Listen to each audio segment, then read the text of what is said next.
The Sacrifice. It's a quest that was teased last year during the 2017 TennoCon, and we haven't really heard too much about it until this week. Yesterday we got our first look at a reveal trailer, quote unquote.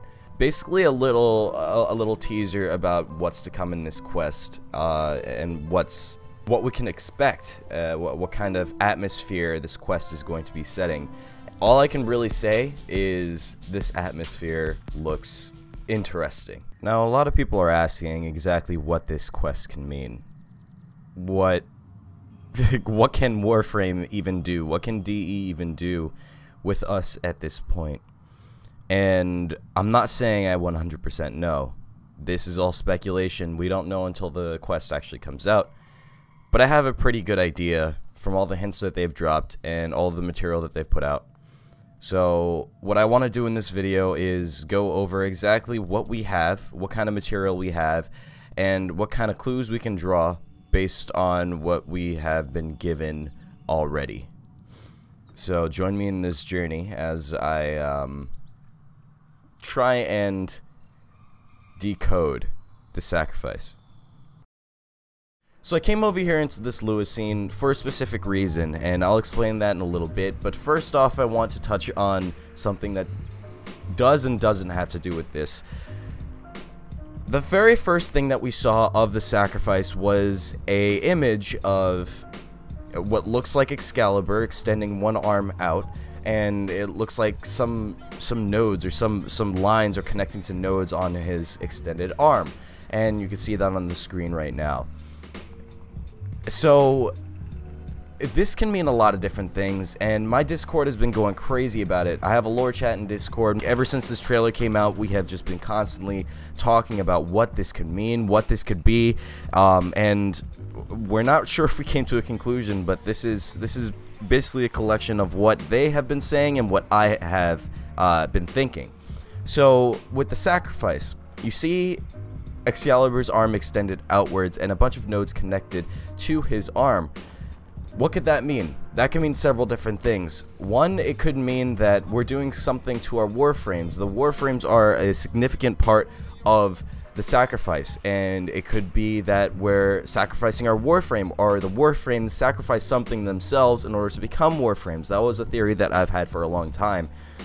Basically, my idea was that in order for a Warframe to actually be a thing, because we know that they're flesh, they're actual things, in order for them to actually become Warframes, they had to sacrifice their souls, or something of the sort. They had to become shells, because obviously the Warframes are just husks for the Tenno to go inside of.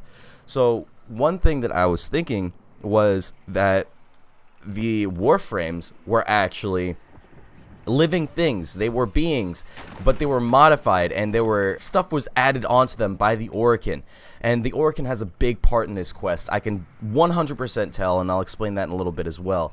They were humans at one point, or they were some sort of living being. They had their own soul, they had their own voice. They were once living, and they had to sacrifice themselves in order to become Warframes, whether that is voluntary or involuntary and forced upon them by the Orokin Empire. We are not sure, but one thing that I think is certain is that the Warframes are sacrificing something, or have sacrificed something in the past. So the next thing I want to touch on is actually inside of the trailer site, and if you go to the trailer site, you might have missed this actually, but there are places that you can click, and when you click on them, it reveals a little bit of monologue, or it might be a piece of dialogue, I'm not really sure. But it is Ballas, which we can see, you know, he is the main centerpiece of the thing, and I'll talk about him in a second. But if you click on his face, he actually says something. He says, "You cannot defy your creators," or something along those lines, and I'll play it for you right now. But you cannot defy your creator. So you can obviously tell that he is talking to the Tenno. He is talking to the Tenno. Either that, or he's talking to the Warframes themselves. We are not sure, because like I said before, I think the Warframes are actually, or were actually living.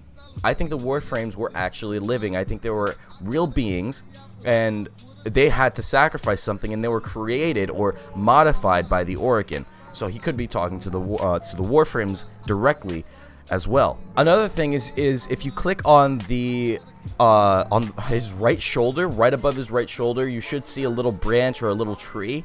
And when you click on that, you actually see another little video that says Lua brings you strength, and I'll play that right now. Lua brings you strength. Now, obviously, this is no secret. We know that Lua is the point of our power. This is where we have been hidden for such a long time, but we never really got to understand how Lua brings us power, or why we were placed in the Lua pods in the first place. And that is the main reason why I'm in this facility right now. I actually wanted to explore that a little bit, and we'll do that in a second. But I did want to touch on that. Another thing you can see in the video is it seems like a staff of some sort, or I'm not entirely sure what that is, but it has three strings connecting to it, and that is a constant theme throughout this entire thing. Strings, and we can see that throughout the entire story of Warframe, throughout our characters. If we look back to the War Within, the Grineer Queens literally said that our Warframes are puppets on a string. That is literally all the Warframes are. And we see strings constantly throughout this trailer site, and throughout the trailer, and throughout everything that all the pre-release material that we see of the sacrifice. So I think it's going to be a play on the connection between the Warframe and the operator. So the next thing I have is a little bit of a better image of the staff, or the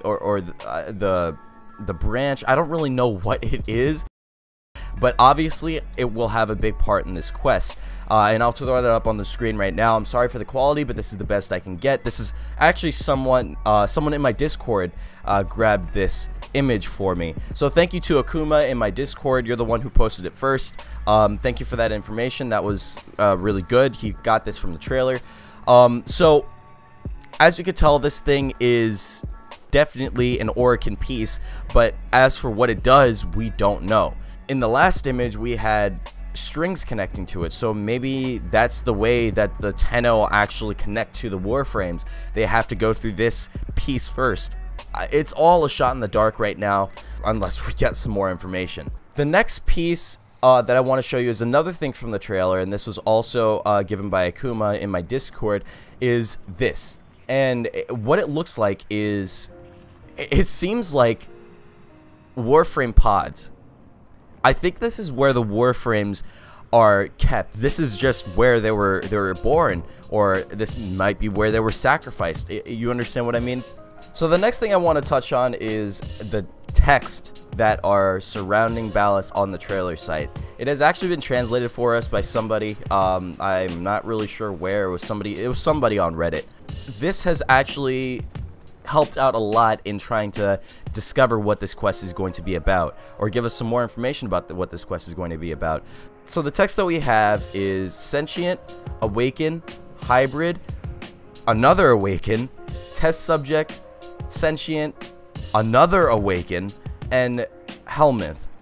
And I think the reason why awaken is placed three separate times is it's either a call for the Tenno to awaken and become more powerful, or to find out, because we've been sleeping for so long, we've obviously lost a lot of our power and a lot of our ability to do what we were able to do before, and I'll get into that in a little bit.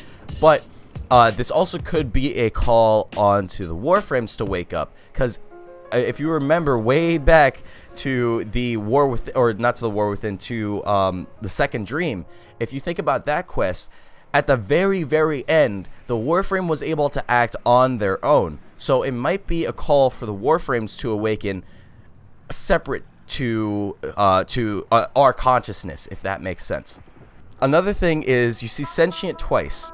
So obviously sentients have a big piece in us somehow. We were basically forced to fight in the Orokin War against the sentients. So maybe the sentients have to do with us a little bit. I don't know, because the sentients can't handle void power, right? So we're the opposite of the sentience, or maybe we are one with the sentience. Another thing is hybrid, and this kind of matches with Helminth as well, because if you think about it, we are hybrids. That's what at least the Warframes are. That's what the Grineer Queens kind of implied. They said that we were in the War Within. They implied that we were made of infested flesh, or we were an infested puppet. The Warframe was an infested puppet. So maybe this hybrid is referring to the Warframes. And to touch on my last statement, maybe we are a hybrid between sentient and Orokin. Who knows? Maybe that's where the void is. Maybe that's where the void originates from. All the glowing parts on the sentients, or on the sentient enemies, maybe that is a connection to the void, and that is the only reason why the void is able to damage them.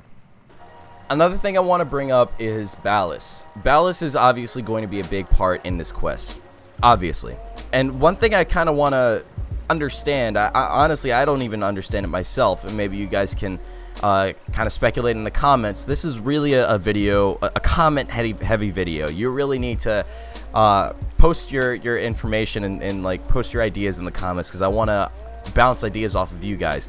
But if we look over at the trailer site, we see that Ballas has glowing eyes, and we never really see this before. The only time that has ever been even remotely the same is when we saw the Man in the Wall, and the Man in the Wall had like space looking eyes, if that makes sense. It was a copy of ourselves, and it was like space looking eyes, and it's something within us. Obviously it's some projection. If you didn't see the Man in the Wall video, you should go ahead and watch that, because I explained that, well, at least my idea of it, very well in that video. We had sort of starry looking eyes, right? Now in this, Ballas has glowing eyes, and I think that that's a connection to the void of some way, some shape, some form. He has some sort of connection to the void. How? I am not sure. But one thing that we came up with in my Discord, we were talking about it yesterday, is maybe Ballas is the one who orchestrated the 10-0 flight in the first place. Maybe Ballas is the one who was pulling the strings in the back. Another play on strings, right? Ballas was the one who was actually pulling the strings in the background of the 10-0 flight, and was actually doing this to give himself more powers. But somehow something went wrong. He still got the abilities without going mad, but he got disfigured, because if you look at his hand, I mean, his hand is huge. And that might be a disfigurement from the void. Maybe that was something that he sacrificed to get these void abilities. That's really the only thing I can think of. And another thing is when he says, don't forget your creator, don't forget who you were made by. Maybe he's talking about himself. Maybe Ballas is actually the Man in the Wall this entire time. Maybe he's the entity that has been bothering us ever since the War Within, ever since we started getting more and more abilities. Maybe he's the one who's talking to us like he's our father, because he probably is. Now, the last thing I want to touch on before I give my full conclusion is this video right here shows the operator actually using melee weapons, and that is something that I've wanted for such a long time. I think that will expand the use of the operator by so much, and I'm not sure if this is just a glitch. Like, I know that there are some cases where your Warframe and yourself kind of swap bodies. That's a glitch, but the thing is, this doesn't really seem like that's the case, because if you look at it, yes, the weapons are fucking massive, like they're huge, and I think they're gonna do something with either Hawk's Anvil, where you have to create custom weapons for the operator, or something of the sort. So, like, something has to happen along those lines if they're gonna do melee weapons, because obviously the Warframe melee weapons are massive in comparison to the operator's bodies. But if you look at the animations are the same until a certain point. There's a certain point where it seems like the operator is like doing some sort of slam attack, or like some sort of blinding attack, or some sort of charging it. It's weird, but you can see it in the video right here. I don't really know what to make of this, because obviously this is a bug. I don't remember seeing this in any like in a dev stream or anything like that, but I feel like this could be a main point in the sacrifice. So this is my conclusion. The sacrifice quest will be one of Warframe's biggest quests to date. That is no question. They're working their asses off to get this thing done, and to get it done right. I know that for a fact. What the quest will contain is still a mystery, but what I can gather from the information that we've been given is the quest will definitely have to do with both the Warframes and the operators, but in terms of what that will entail, that is a mystery until we actually get the quest. What I can gather from the information that we have been given, from the trailers to the trailer site to the little images that they've given, one, the operators are going to get buffed. They are going to get something new, whether that is the melee weapons that I just showed, or whether that's something else, a new combat system, or you know, anything. It doesn't really matter, but that will definitely be something that happens. Two, the Warframes are going to get something, whether that is their own consciousness, which is one of the things that I was thinking for a very long time. You sacrifice the ability to actually use that Warframe for its own consciousness. It actually, when you hop out of that Warframe, or you know, when you go into a mission, you are your Tenno, but your Warframe is your Warframe, and that doesn't have to be for every Warframe. Obviously, it's just a Warframe that you decide to sacrifice, quote unquote.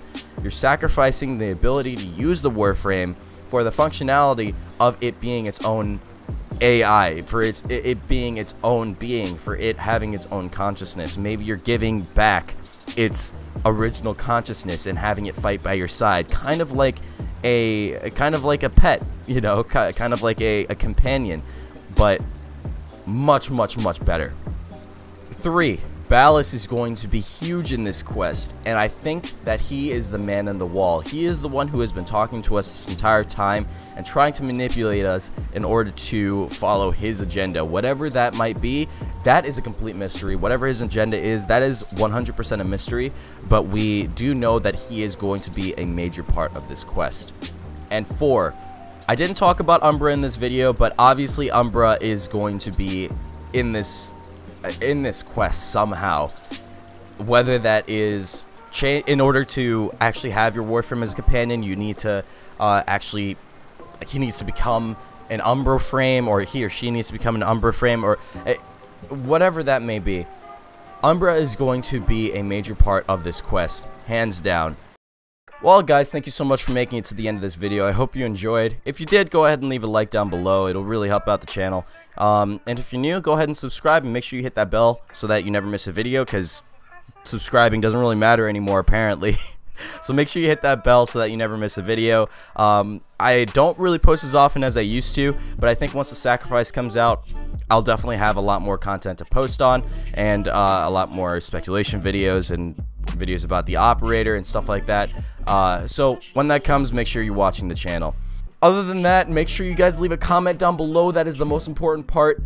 This video needs to have comments, because I need you guys to give me your ideas. I need to see what you guys are thinking. I love seeing what you guys think about this upcoming content, because so many people have so many different ideas, and that is the main reason why I make videos like this.